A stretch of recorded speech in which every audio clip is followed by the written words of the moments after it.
So we have all our Christmas baking out thawing. It's actually Christmas Day today. Merry Christmas to you all. Fitz got his present, his rawhide thing, and his scarf is under his neck. But he's snoozing. And it's beautiful outside. And I'm still in my pajamas. And our presents are awaiting our family because we're celebrating tomorrow. But I missed you guys. I miss you. Like, it's craziness. I've been vlogging every single day and there's nobody to vlog to. So I thought I'd start my weekly vlog today. Nice fire going in the fireplace. I was listening to Christmas music all day long and I started knitting. Well, I didn't start. I'm finishing this pair of socks that I'm kind of designing. And I don't know why these cushions are all wonky like that, but we can unwonk them, can't we? And it's always cold, but what else is new? You guys know this. Let's put the fairy lights on. There, looks pretty. Try to make everything look Christmassy. Oh, you should be burning. Oopsie. We went by Deanne's last night. I think it was in my last vlog. And Jesse texted me, you know, he's the youngest, although he's 42, but the youngest, and was always the first one up on Christmas morning. And sure enough, he's like 3 hours away from us. At 4 a.m., my phone goes.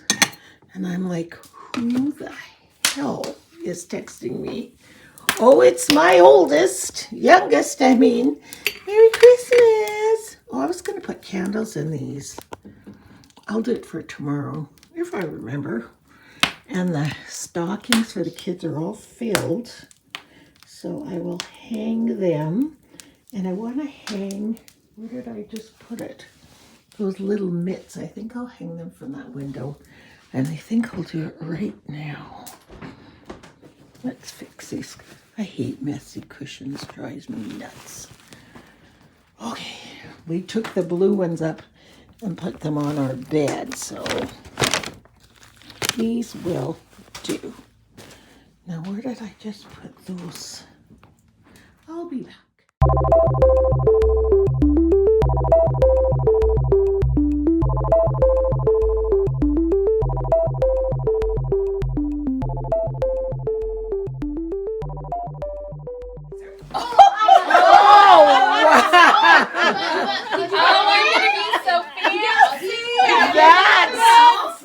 Very Chanel. Very Chanel. Oh my God, I got shoes. Oh! Who went again? Oh my God. And earrings. Oh, look at the earrings. Wow. Brilliant. I'm going to need a martini. You do. You're gonna... You at the end, right? Okay. Blue turn? We're not that deep over. Okay. Nice. Who had chili? Who had chili? Who had chili? Okay, scarf. Okay. Very cosmopolitan. Very, very urban. Some pants. Okay, yeah. Some dad pants. Yeah. Some dad pants. You know, multiple pockets to choose from. Oh. Sweet. Oh, that's not bad. Internet, what's it say? Nice. All right. Okay. So that's Yeah, that's you, buddy. nice. Okay, who had Papa? Everyone watch Papa. Look at Papa. Who had Dad? Whoa. Bro, you did this? Brody had Papa. Wow. did he do? Looks like Republicans. I know. Do we get him the quack quack? That's awesome. You know what? Right now, you're already look like Uncle Lenny. Did you Oh have my Is he turning into Uncle Lenny right now? Richard, do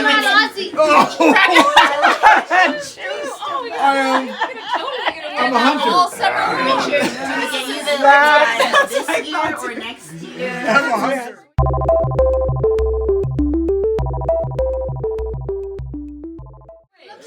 Okay. Oh, flannel. Very Nice. nice. I like that. Seattle, 1990s. Uh-oh. The grunge. Oh yeah, it's only 90s. Yes! Yeah, baby! Wow. Thanks again. I like this outfit.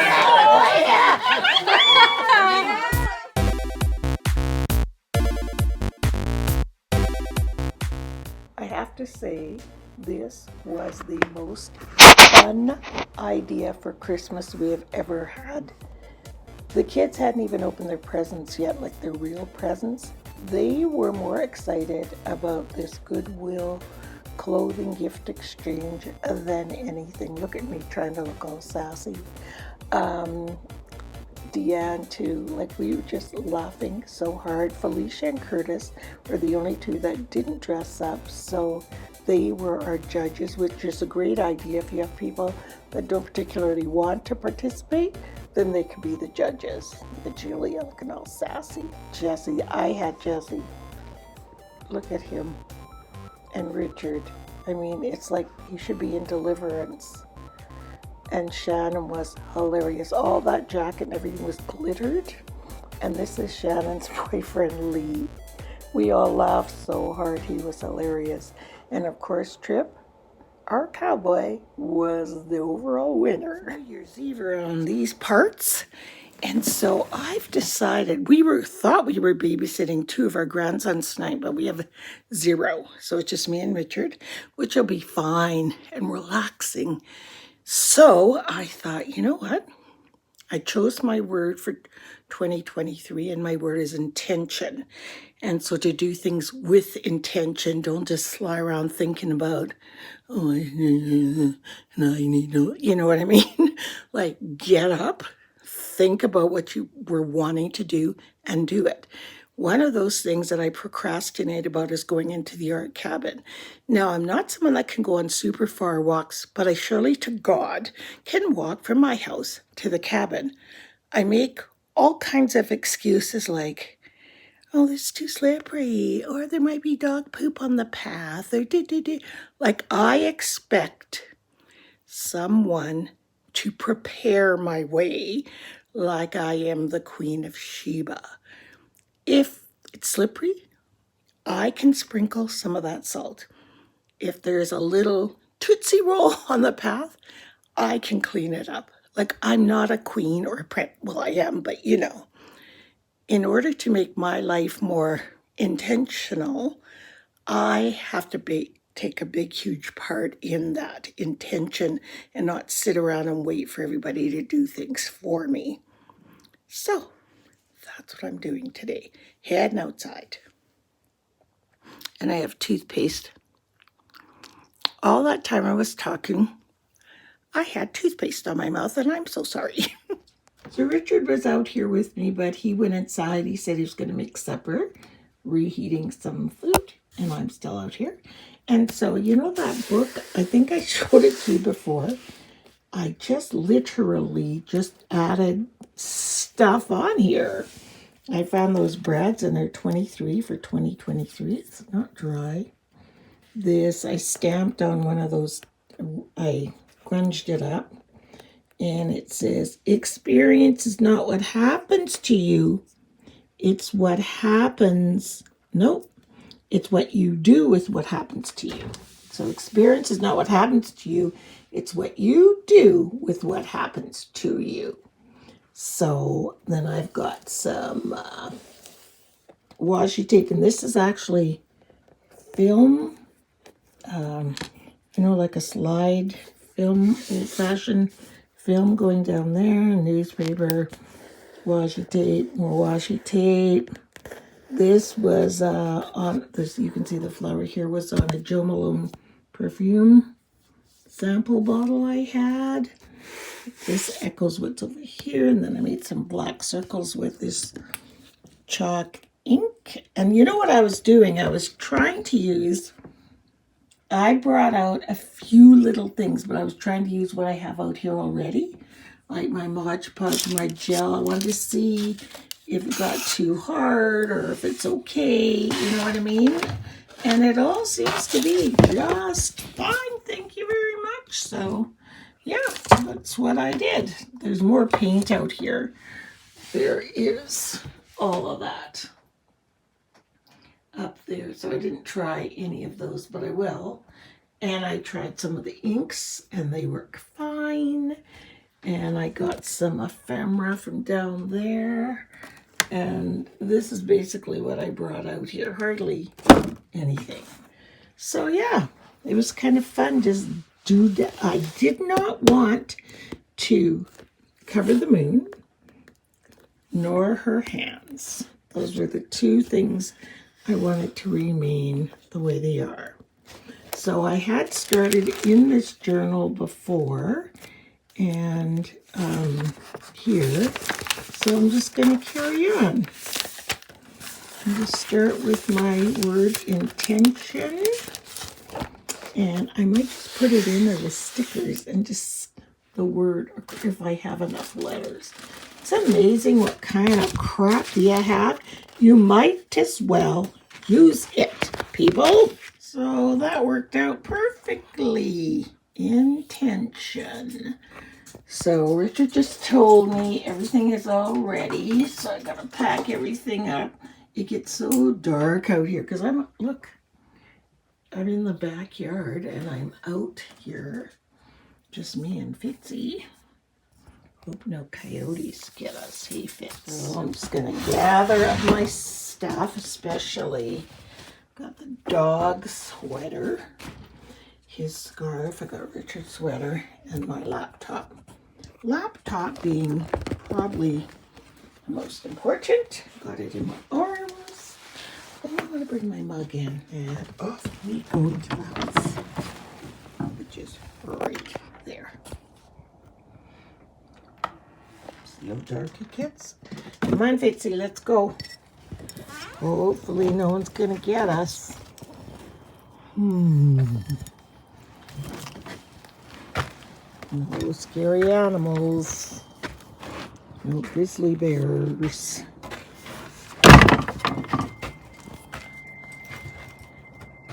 Nothing out here. I'm just joking. Nothing could get in our yard. Look how high our fence is all the way around. So we're fine. And into the house for Din Din. I'm sitting in the car. Whoopsie. Ooh, I don't want that open. Actually, it's not that cold outside, but I have a cold. So Richard went in to buy some incidentals that I don't need to be walking around the store. You know what I mean? But I do have a Michael's gift card from Janet that's burning a hole in my pocket that I must spend. I don't care how crappy I feel. So I'm drinking a yummy steep tea. I think Tim Hortons steep teas is the best tea on the planet Earth. Oh, it's so good. Haven't stopped drinking tea since the my Advent calendar. I love it. I wanted to give you guys an update on my friend Lori, you know, that was so sick and is so sick. She had her surgery on December 28th and today's January 3rd or 4th. I think it's 4th. She still hasn't woken up from her surgery, so she's in intensive care. But they seem to have hope, so, you know, there's lots of brain activity going on and stuff like that, so we can't give up hope, and we got to keep praying and praying and praying.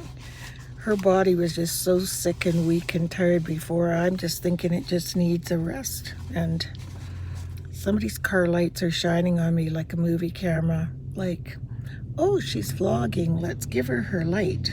He's literally right directly in front of me. So it's kind of weird. Anyway, yeah, so keep praying for her.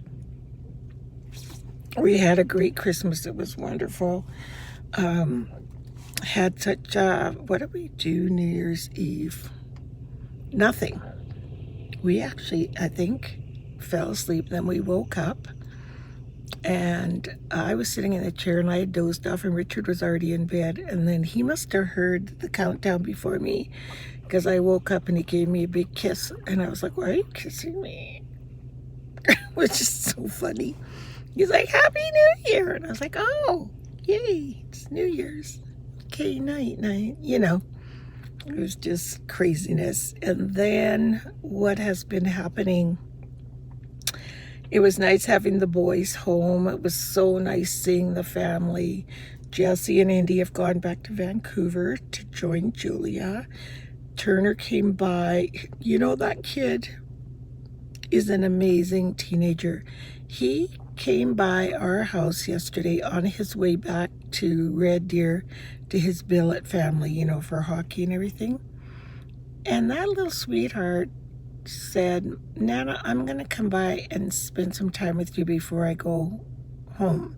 So he said bye to his parents, came to our house and spent some time with us and just laid on the couch and just chit-chatted. And I'm like, he's just the kindest, most thoughtful, because, I mean, that stuff means so much to me. Oh, I want to show you guys what I bought. I actually bought one for, well, okay, I bought it for Deanne, but I bought one for me too. But it's for her birthday, but this one's my copy. Hang on. So this book is by Stephanie Rosebird, and it's called Sticks, Stones, Roots, and Bones. Hoodoo, Mojo, Conjuring with Herbs. Now this is probably me, more me. People tease me and they go, "You're such a witch." No, I'm not a witch. This is African traditional herbal healings, and that's what I tend to do all the time. And if you look up hoodoo, it's not voodoo, it's hoodoo. Practice that the first requisite is being African American descent, being from Africa. And it's just so good. Oh my goodness, it has all these kinds of lotions you can make, and oh, it's just so cool. I love it. She's gonna love it. It's very good. It's very healing. It's using the earth and the elements of the earth to benefit you and to bless you. So cool and fun.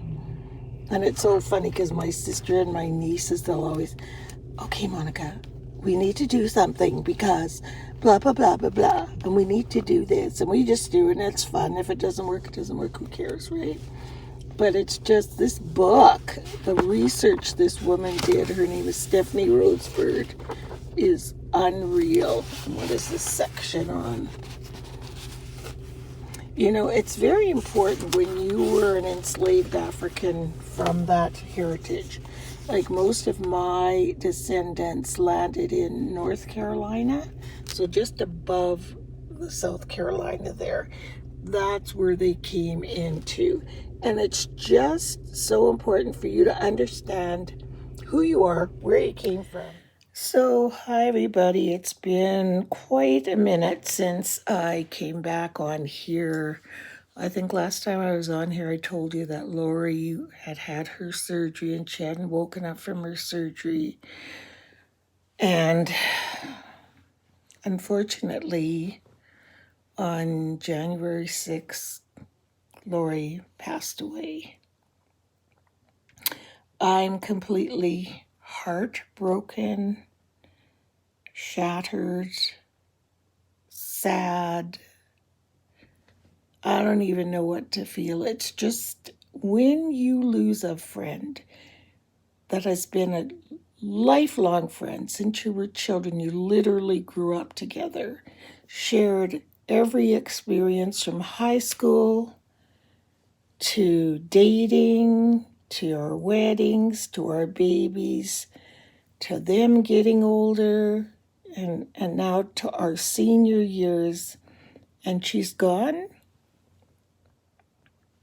It's like somebody ripped a piece out of your heart and soul.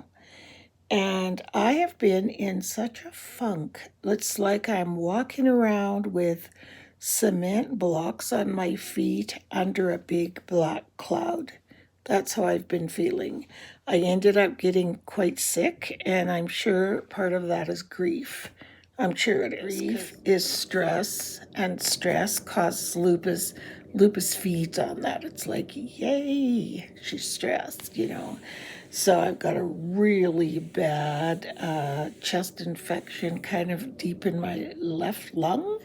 So I've been in bed for a few days, and then today's my first day. I was actually up and took a really nice shower. Then I went downstairs and I finished putting away my Christmas decorations in the family room. But after that, I was like, I said, Richard, I don't think I can even get upstairs. I'm so winded, you know. But the difference is you recover quite quickly. Once you've rested, you recover. So please say prayers for Lori's family and her friends and me. Her husband asked me to speak at the funeral, which I'm honored to do. But it's also very, very hard when, you know, it's hard because you're emotional. But I'm honored to do it. So that's what happens. You get over that I'm never nervous to speak. That's never my issue. But you get over because you're so sad you don't want to do it, because who better than me to speak at her funeral? It just doesn't make any sense. I mean, I think there's going to be some people that worked with her and things like that, but truly, who better than a dear, dear, dear, dear friend? But one thing I can say that I am so grateful for, that I was called to go see her Christmas Eve. Of all days to go visit people. I mean, Christmas Eve, they're with their families, you know, but I was determined. I texted her. I texted her husband. I said, I'm coming over there. And I went and I sat on the bed. We had a little laugh for as much as she had energy to giggle. And she said to me, I cannot live like this. This is no quality of life. I have to take the risk and have the surgery. And then I said, Lori, I love you so much. And she goes, Monica, I love you too. And I gave her a hug. I'm just so glad I did that. And you know what, people? We need to do that. You need to do that. You don't wait till your friends are sick or family are sick. And this grief is different than my brother and my nephew and even my mom. It's totally a different kind of, I don't know.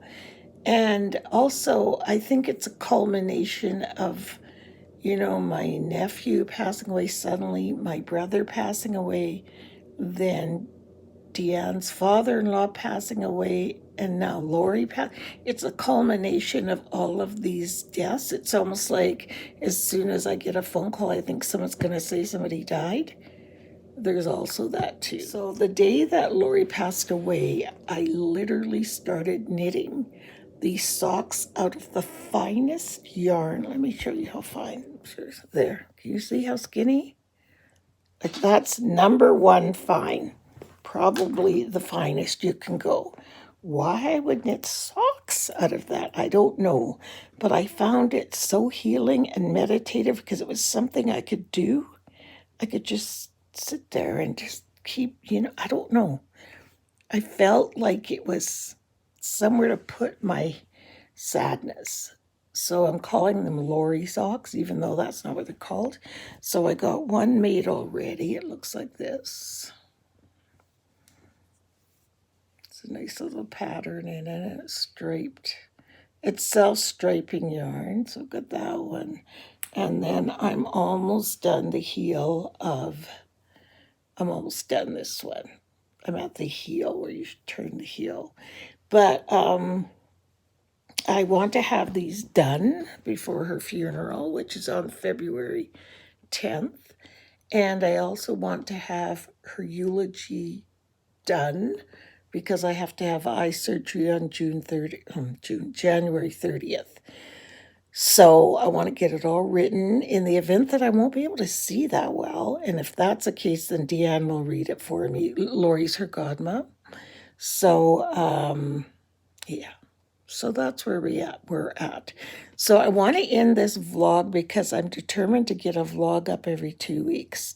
So this is maybe a little bit past that because Christmas was the last one. And this is January, what's the date? 14. Oh, it's exactly 2 weeks. So if I upload what I've got, I don't even know, I'll be on time. So I'll feel so proud of myself that I got a vlog up in 2 weeks instead of 2 years, So we'll see you next time. And please pray for Lori and her family and her little grandchildren. And, when someone passes away, it's just so hard on everyone. It's on everyone. It's like a mobile. I always think this, especially when my mom died.